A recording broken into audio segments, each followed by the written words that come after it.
प्रदेश अध्यक्ष पंकज चौधरी ने कहा कि यदि ब्राह्मण विधायक फिर से बैठक करेंगे तो उन पर की जाएगी कार्रवाई। पंकज चौधरी प्रदेश अध्यक्ष तथा अन्य सरकार द्वारा ब्राह्मणों को लगातार दबाव बनाने का कार्य किया जा रहा है। ब्राह्मण नेतृहीन हो चुका है। उत्तर प्रदेश में क्या कोई समाज बैठक नहीं कर सकता? देखिए, ये कोई पहली बैठक नहीं थी। देखिए, बैठक में बैठे विधायकों ने ये चीज स्पष्ट की है कि ये कोई पहली बैठक नहीं थी। इससे पहले 2 बैठक और भी हो चुकी हैं जिसमें कि कोई सवाल जवाब नहीं किया गया, ना ही किसी प्रकार का कोई मुद्दा बनाया गया। इस बैठक पर सवाल इसलिए किया गया और मुद्दा बनाया गया ताकि इस बैठक में आए हुए लोगों की संख्या ज्यादा थी। 40 से 30 समथिंग लोगों की संख्या थी, जिस पर एक सवाल बनाया गया कि एक राजनीतिक मुद्दा है जिस पर खाली ब्राह्मण विधायकों की कोई रणनीति है। इसको एक अलग नजरिए से, जातिगत नजरिए से देखा गया, जिस पर एक सवाल उठाया गया और सोशल मीडिया पे वायरल कर दिया गया। तो देखिए, यही रवैया अगर भाजपा सरकार का रहा तो 2027 में उनको काफी बदलाव देखने को मिल सकता है। इस बात पर मैं एक पंक्ति अर्ज कर देता हूँ। देखिए, हमारे कवि हैं दिनकर जी, जिनकी पंक्ति है छोटी सी, मैं आपको सुनाता हूँ कि जब मनुष्य का नाश आता है तो उसका सबसे पहले विवेक हट जाता है। यहाँ कुछ ऐसा ही चल रहा है। देखिए, प्रदेश अध्यक्ष ने धमकाया और कहा कि ये बैठक दोबारा नहीं होनी चाहिए। वो कहावत है ना कि जबर मारे और रोवन न दे। अगर मुंह से आवाज निकली तो पार्टी से निष्कासित कर दिए जाओगे अनुशासनहीनता के आरोप में। देखिए, ब्रजभूषण तिवारी जी सपा सरकार में एक संस्थापक थे। पूरे भारत में एक भी ब्राह्मण मुख्यमंत्री नहीं है। आपकी सोच इस पे क्या कहती है कि 29 राज्यों में एक भी ब्राह्मण मुख्यमंत्री नहीं है? सरकार कहती है सबका साथ सबका विकास। तो यदि ऐसा ही है तो पूर्व प्रदेश अध्यक्ष भूपेंद्र चौधरी के बाद पंकज चौधरी को ही प्रदेश अध्यक्ष क्यों बनाया गया? आप इस चीज को किस रूप में देखते हैं? मीटिंग में बैठे विधायकों ने स्पष्ट रूप से उस बात पर कहा है कि वो मीटिंग ना तो कोई राजनीतिक मुद्दे पर थी, ना कोई व्यक्तिगत मुद्दे पर। वो मीटिंग आपसी भोजन करने के मुद्दे पर थी, जो कि हम आपस में कभी भी मिलते हैं तो साथ में भोजन कर लेते हैं, इसलिए वो मीटिंग बैठाई गई थी और उसमें काफी लोग शामिल हो गए। इसलिए लोगों को लगा कि वो कोई राजनीतिक मीटिंग है और उस पर ब्राह्मणों की कोई आपसी चर्चा हो रही है। तो देखिए, जो इतनी बड़ी संख्या में बैठक की गई थी, ब्राह्मण विधायकों की बैठक, वो पीएन पाठक के आवास पर की गई थी, लेकिन उसे सहभोज और अन्य राजनीतिक मुद्दों पर वार्ता भी की गई थी। तो देखिए, बात क्या है, 100 बातों की एक बात है कि देखिए, कोई भी समाज अपने लिए या अपने समाज के लिए अगर वार्ता करता है या उस पर चर्चा करता है तो यहाँ तक की है कि वो कोई गलत विषय नहीं है, ना ही कोई राजनीतिक मुद्दा है। तो वो सिर्फ एक उनका अपना समाज के लिए अच्छा सोचना, ये कोई गलत बात नहीं है और ना इसको कोई गलत नजरिए से देखना चाहिए।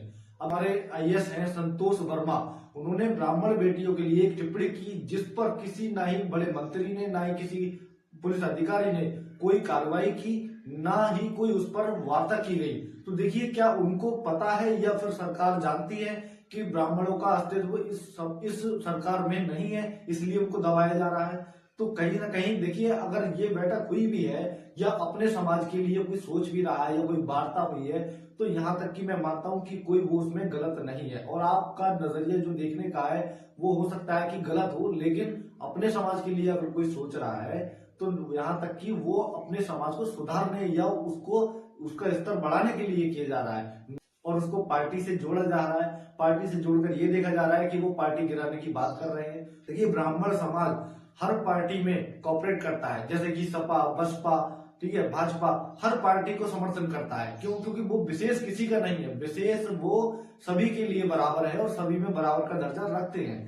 लेकिन अगर वो आपकी पार्टी में रह के अगर आपसी वार्ता कर भी लेते हैं तो देखिए, उसमें ना ही ऐसा कोई संकोच होना चाहिए कि ब्राह्मण समाज आपस में बैठक क्यों कर रहा है। और सबसे बड़ी बात, अहम बात यह है कि पंकज चौधरी प्रदेश अध्यक्ष, देखिए, वो बीजेपी विधायकों को फटकार लगा रहे हैं कि दोबारा ऐसी बैठक नहीं होनी चाहिए, चेतावनी पूर्ण, ठीक है। तो अब देखिए, किसी पर अन्य किसी नेता ने, किसी मंत्री ने उस पर कोई सुझाव नहीं दिया, कोई कुछ टिप्पणी नहीं की, लेकिन इस पर प्रदेश अध्यक्ष की फटकार, क्या कहेंगे आप इस चीज को? तो देखिए, सारा जो भाजपा पार्टी का भार बोझ है, क्या पंकज चौधरी प्रदेश अध्यक्ष के ऊपर ही है या फिर उनको ये भार सौंप दिया गया है कि आप भाजपा पार्टी का नेतृत्व करेंगे या आप किसी को दिशा दिखाएंगे या आपके हिसाब से भाजपा पार्टी चलेगी? तो देखिए, अगर कोई अपने समाज के लिए बैठक कर भी रहा है या फिर उस पे सहभोज के लिए अगर बुला भी लिया है, तो मैं मानता हूं कि यहाँ तक कि वो कोई गलत विषय नहीं है और ना ही उसको राजनीतिक मुद्दे से जोड़ा जाए।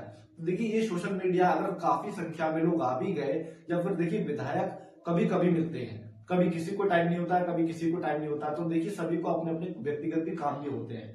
तो अगर वो एक साथ बैठ भी गए या फिर राजनीतिक मुद्दों पर चर्चा हो भी गई, तो देखिए इसमें किसी गलत तरीके से उसको ना देखा जाए। तो इतना उछाला गया है कि पूरे देश में हलचल मची हुई है।